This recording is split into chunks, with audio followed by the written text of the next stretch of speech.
Nestled in the rolling hills of rural England was a grand, decaying manor known as Ashgrove House. The manor had once been the pride of the Braithwaite family, a prominent and wealthy lineage that had lived there for generations.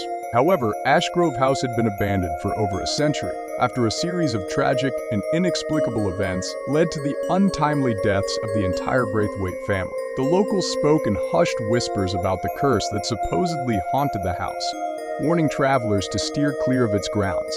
In the summer of 1923, a young and ambitious art historian named Evelyn Carter traveled to the countryside to study the manor's rumored treasures.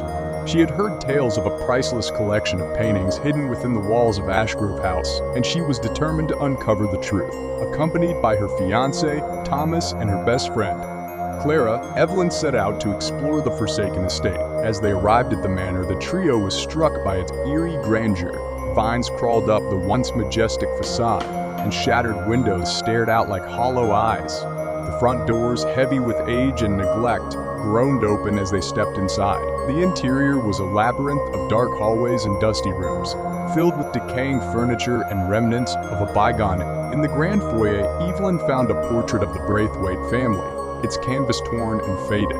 The painting depicted Lord and Lady Braithwaite with their 3 children, all smiling serenely. However, their eyes seemed to follow Evelyn as she moved, sending a shiver down her spine. She dismissed it as a trick of the light and pressed on, determined to find the rumored collection. After hours of searching, they stumbled upon a hidden door behind a large, ornate bookshelf in the library.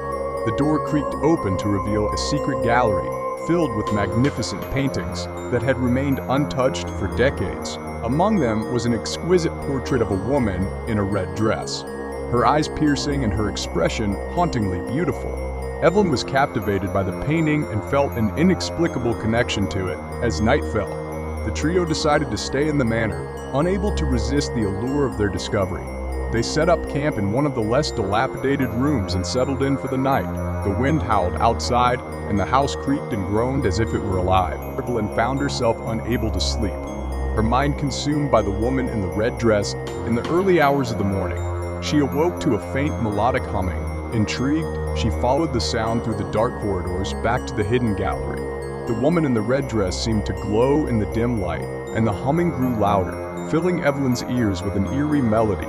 Suddenly, the woman's eyes locked onto hers, and the humming stopped. A cold voice echoed in the room, "Free me." Evelyn stumbled back, her heart pounding. She turned to run, but the gallery door slammed shut, trapping her inside. The paintings seemed to come to life, their subjects writhing and twisting within their frames. The woman in the red dress stepped out of her portrait, her form solidifying as she approached Evelyn. "Who are you?" Evelyn managed to whisper, terror choking her voice. "I am Isobel Braithwaite," the woman replied, "the last victim of the curse that haunts this house. My family's souls are trapped here, bound by a malevolent force. Only by freeing me can the curse be broken." Evelyn felt a wave of sympathy for Isobel, but fear still gripped her. "How can I free you?" Isobel's eyes darkened. "You must take my place." Before Evelyn could react, Isobel lunged at her, merging their forms.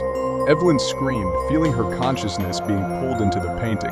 Darkness enveloped her, and the last thing she saw was Isobel's triumphant smile. The next morning, Thomas and Clara awoke to find Evelyn missing. They searched the manor frantically, but there was no trace of her. In the hidden gallery, they found the painting of the woman in the red dress, but to their horror, they recognized Evelyn's face staring back at them, her eyes wide with terror. Desperate to save her, Thomas and Clara sought out a local historian who specialized in the occult. He revealed the true history of the Braithwaite family.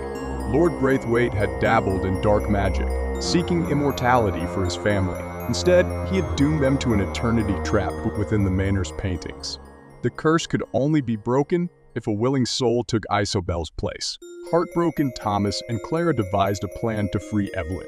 They returned to the manor on a stormy night, armed with the knowledge of an ancient ritual. As thunder rumbled and lightning flashed, they stood before the painting and began the incantation. The air grew thick with energy, and the house seemed to tremble. Isobel's form began to fade from the painting, but Evelyn's face remained, her eyes pleading. With a final burst of energy, the ritual completed, and Isobel's spirit was banished. Evelyn's body collapsed to the floor, unconscious but alive. The curse was broken, and the Braithwaite family spirits were finally freed. Ashgrove House, however, was not done with its secrets. As they carried Evelyn out, Thomas and Clara noticed another painting beginning to change, its colors shifting and swirling. They left the manor behind, vowing never to return. Evelyn recovered, but she was forever changed by her experience. The memory of Isobel's malevolent gaze haunted her dreams, a reminder of the darkness that still lingered in the shadows of Ashgrove House. And the cursed painting, now hidden away in an obscure museum, awaited its next victim, its eyes following all who dared to look too closely.